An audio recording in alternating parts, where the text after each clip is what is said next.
Reasons why your furnace is not kicking on when temperature drops. Is your furnace not kicking on when the temperature drops inside your home? Your thermostat is supposed to signal the furnace to turn on when the indoor temperature drops below the thermostat setting. If your house is cold and the furnace doesn't kick on, some issue prevents the furnace from responding. A lack of heat doesn't necessarily mean that the furnace is broken. Sometimes a minor issue prevents the furnace from kicking on. Homeowners can often resolve problems without professional help. There is an issue with your thermostat. Your thermostat tells the furnace when to turn on and off. Something amiss with the thermostat can prevent the furnace from turning on.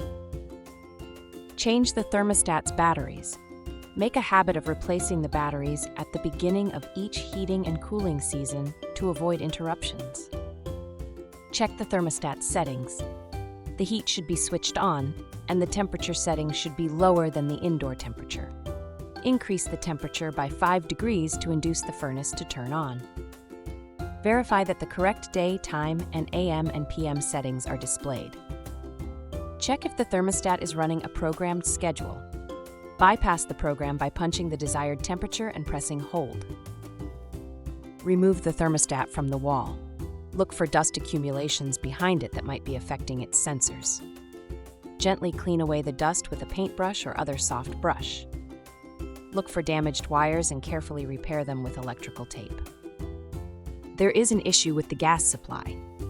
If your furnace is gas and not electric, gas supply issues can occur at several levels.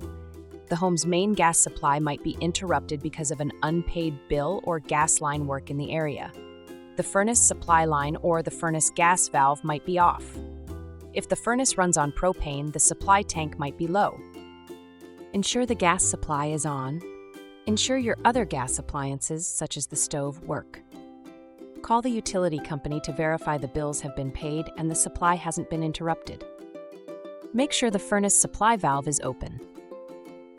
Follow the gas pipe out from the furnace to find the valve within 6 feet of the furnace. The valve often has a red or yellow lever or knob. The gas valve is open if the lever or handle is parallel to or in line with the gas pipe.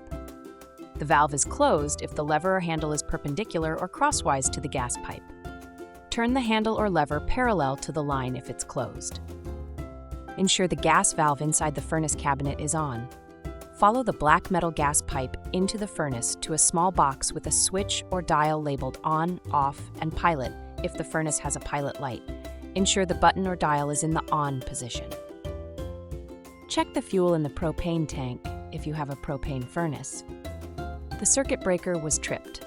Circuit breakers can be tripped when something short circuits or by an electrical surge, a fault, or a defective fuse. Another possibility is someone turned the breaker off and forgot to turn it back on. The circuit breaker was tripped. Circuit breaker panels are typically located in utility rooms, laundry rooms, or basements. Check the circuit breaker panel for a switch labeled Furnace FAU, shorthand for a forced air unit or air handler.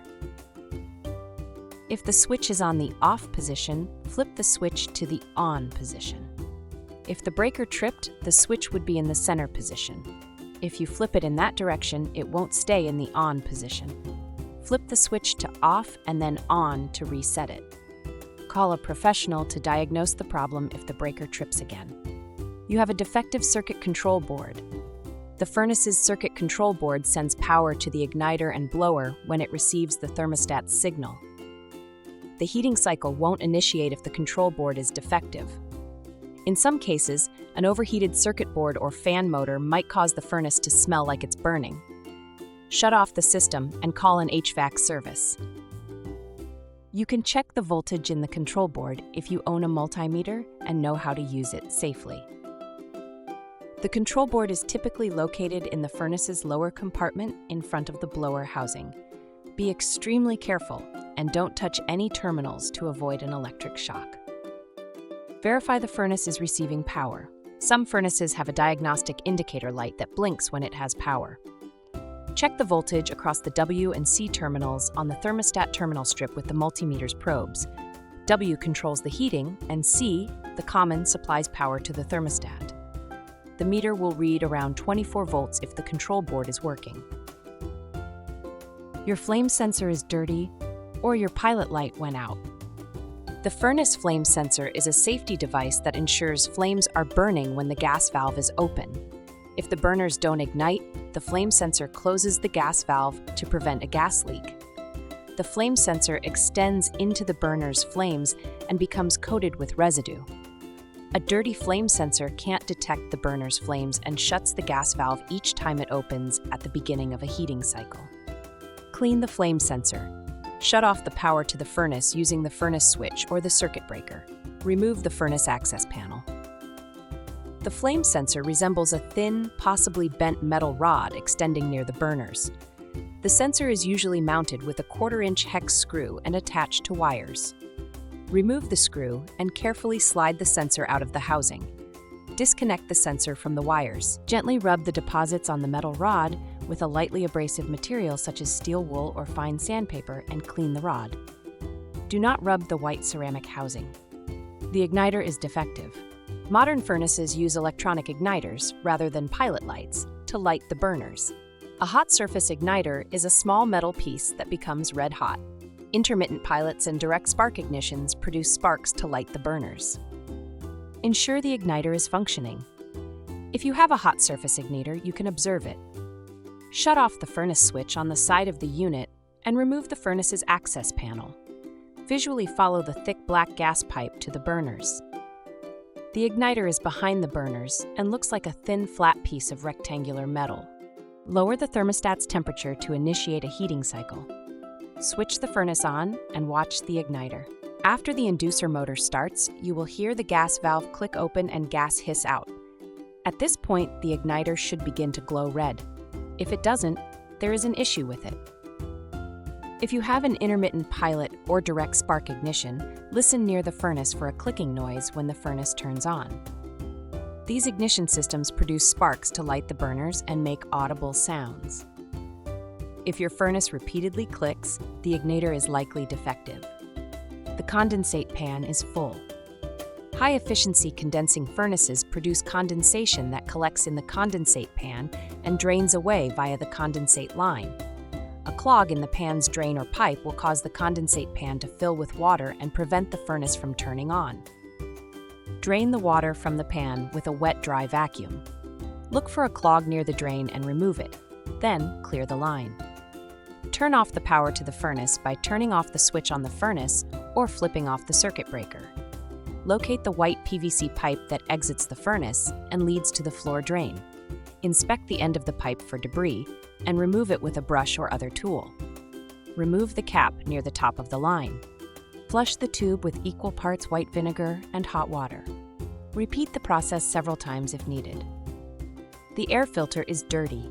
The air filter traps contaminants from the air that enters the furnace to keep the HVAC system operational and improve your home's air quality. Dust, hair, and other debris accumulate and eventually clog the filter if it's not often changed. Airflow to the furnace is restricted and the furnace can overheat. Replace the filter with a new one. Locate the point where air flows into the furnace from the return ducts to find the filter's position. Slide out the filter. Note the filter's model number and size before you purchase a replacement. Filters come in various types, sizes, and MERV ratings. Note the arrow on the replacement filter before inserting it. Position the filter so the arrow points to the furnace and slide the filter into the slot. How often you should change the air filter varies, but filters generally need to be replaced every 30 to 90 days. Check the filter every 30 days and replace it when it appears dirty. There is something restricting the airflow. If the furnace turns on, but some rooms are much colder than others, something could be restricting or interrupting the airflow through the ducts and vents. Make sure all of the vents and dampers are open. Examine the ducts for large dents and gaps between the sections. Seal the holes with metal duct tape. Your furnace is overheating or there is a malfunctioning part. The high limit switch measures the temperature of the air passing over the furnace heat exchanger and shuts down the system if it overheats.